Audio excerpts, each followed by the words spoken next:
Hey, welcome back to Anti-King. Do you want to play a game? Today, to kick off spooky season, I'll be ranking all the Saw movies, and let me tell you, you might as well go ahead and click that thumbs down button because you're not going to like this one. I promise. That being said, I gotta tell you, the Saw series is near and dear to my heart. The original run of 7 movies came out when I was between the ages of 13 and 19, which is probably the ideal ages for this kind of thing. And while I was raised on Tim Curry's It and Scream, and was absolutely not a stranger to the horror genre, these came at a time when I was just starting to discover more over-the-top gory horror. And these were integral in keeping that interest alive in my fickle little teenage brain. I love movies that feel like a time capsule, and as I'll explain with a bit more detail later in this video, Saw was a reaction to the visceral and unnerving images we were subjected to at the height of the Iraq War. That real-life brutality mixed with such a nihilistic take on horror helped invent horror's favorite punching bag, the dreaded torture bull. We're talking Hostel, Captivity, even the Wrong Turn series to some extent. These are all horror movies I personally love, but have been deemed by the wider culture to be lowbrow or not artistic enough to earn any real merit. It reminds me of how snobby film student types reacted to slashers in the 80s, despite so many of those now being considered classics. Will this genre ever be looked at as fondly as slashers? I don't know, probably not. It doesn't seem like it. I personally love this genre and think that the overcorrection to haunted house movie after haunted house movie really caused horror to stagnate in the early to mid 2010s. But the discourse I often hear in horror communities leads me to believe that this is a genre that'll never get its just due. Anyways, now that I've given you my feelings on the series and the genre it spawned as a whole, let's get into the rankings and how I feel about each movie individually. Starting with, I hate this movie. I can't even really get into details with it besides saying that it's unnecessary, it's boring, and honestly, I don't even consider it canon. Some of the kills are pretty cool, but holy shit, what a dumb twist. So Jigsaw suddenly has another accomplice we never knew about? What is this, number 8, 10? And also, I'm supposed to believe this character, who up to this point has not existed in this universe, was not only there the whole time, but is now like the main Jigsaw apprentice? Besides a few cool traps, this movie's just garbage, and I really wish it didn't exist. I can appreciate what director David Hackle was trying to do, and I think the gritty stylization was actually pretty fun. But as much as I love Strom and Hoffman's cat and mouse game, having Strom be this movie's central character takes away from it. He's a very one-note character, and it all starts to run together. I can also appreciate the idea of having the main series of traps being a group activity here, which is something they hadn't done since 2. The execution, however, falls flat, as this ensemble cast just isn't very interesting. The twist at the end almost isn't a twist, as most people I've come across or watched this with were pretty much calling it from the very beginning. And while that's not necessarily a bad thing, because I think a lot of Saw films actually suffer from feeling forced to include a twist, if you're gonna do one, do it. Don't half-ass it like this.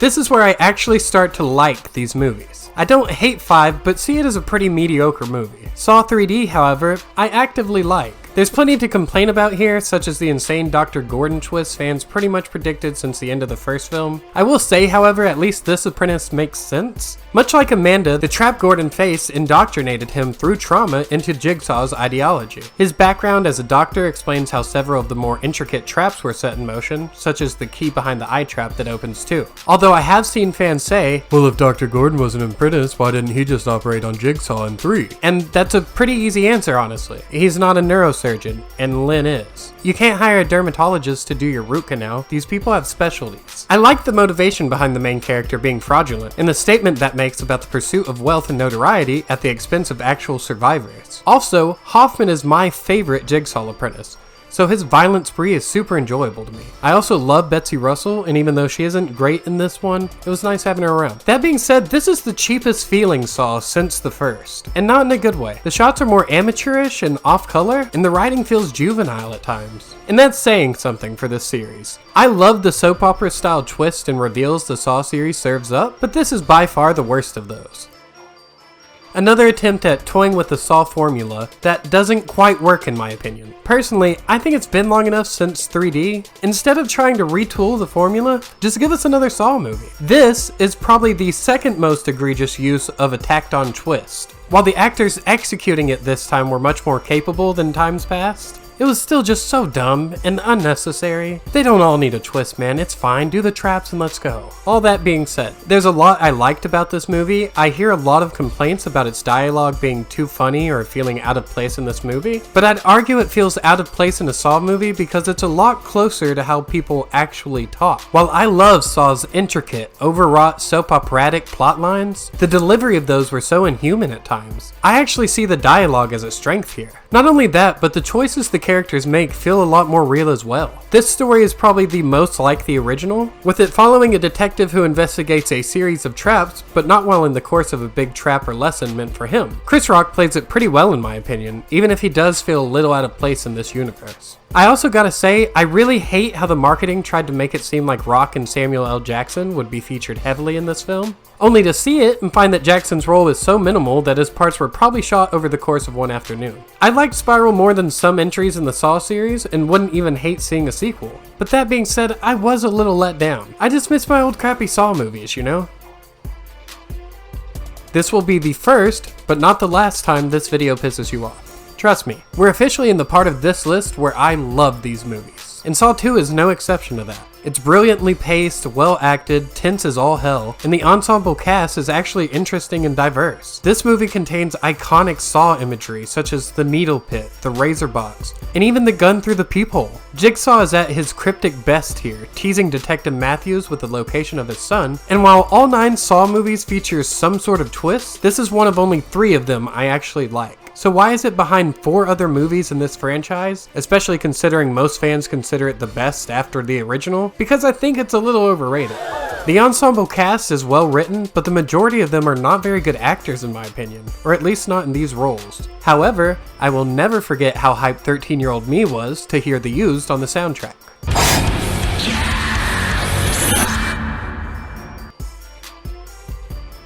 Ah, the healthcare Saw. The political Saw. This one came at just the right time and delivered a poignant message about the state of healthcare and the economy in general. Who knew Saw had it in him? Our main protagonist is actually likable, and while he ultimately is as big a piece of human trash as the others, you actually kind of feel for him as he's subjected to these horrors. This is also the Saw that features the carousel trap, which in my book is an absolute all-timer. This one delivered on gore, tension, the acting was generally good, and the traps were clever and brutal. There is some muddy plot stuff here I don't love, which places it just outside the top 3. But overall, a solid entry to the franchise.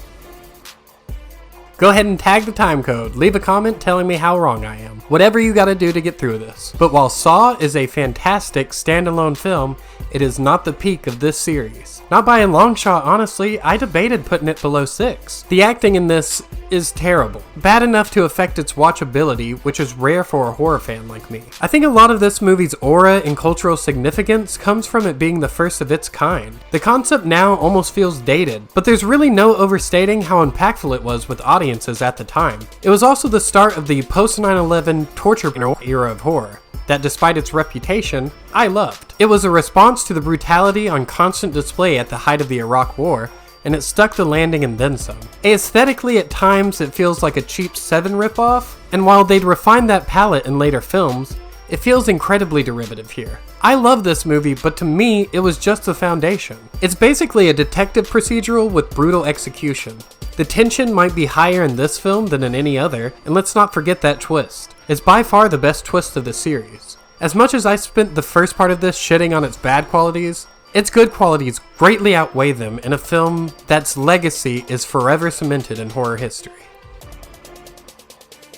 This is the first Saw movie to use the plot line of one person being sent through a series of traps personalized to fit their potential redemption, and that shit works for me. I don't know what it is, but those are easily my favorite Saw moments. Seeing Jeff struggle with the visceral weight of the decisions he has to make throughout adds an element to the torture that we had yet to see here. As much as Jeff's reaction to his child's passing has kiltered into toxic, it's easy to empathize with him as that tragedy causes him to spiral out of control. And then we have Amanda, who is at her absolute best here. Her obsession with Jigsaw borders on possessive as she loses touch with reality in an attempt to save him. The unhealthy father-daughter dynamic between the two adds yet another layer of intrigue to the story. Adding even more so to that is the brilliant ticking clock device Lynn faces throughout. I also love the twist involving Lynn and Jeff, as well as the twist that ties this this movie into the next one, which we'll get into shortly, because coming in at number 1, as a shock to probably all of you and absolutely no one that knows me, is Saw 4. That's right, this movie is Saw operating at all its highest levels. The mystery was re-injected into the series here after the murder of Jigsaw in 3. No one was quite sure how they would even do this 4th one without their villain, let alone, what, 5 more? The writing around that, setting it at the same time as the 3rd, and the introduction of Hoffman as an apprentice were brilliant. Hoffman is my favorite apprentice to Jigsaw, and his reveal is my favorite twist outside of the original. Hoffman really makes the Saw series, in my opinion. The traps in this one are more brutal and inventive than any other. The acting is actually fairly solid, which is saying something in this franchise. Not only that, but this is another of the plots involving one character moving through a series of traps for his redemption arc, but ratcheted up even further. And Riggs is my favorite one of those characters as well. All in all, I know it may be controversial, but I feel like Saw 4 is a showcase of all the best things the series has to offer. So that's it. That's my ranking of the Saw movies. Leave a comment telling me how great the original was and how wrong I am, and how 4 sucks, and also like or dislike this video. It doesn't matter. Subscribe, comment, follow me on all the socials, maybe share this, cash at me some money. I'm doubling up. I'm going to try and double up for the start of spooky season with another Grizzly chapter tomorrow. As of when this was released, we'll see. But anyways, all October I will be looking at the Hatchet series. Until then, stay safe.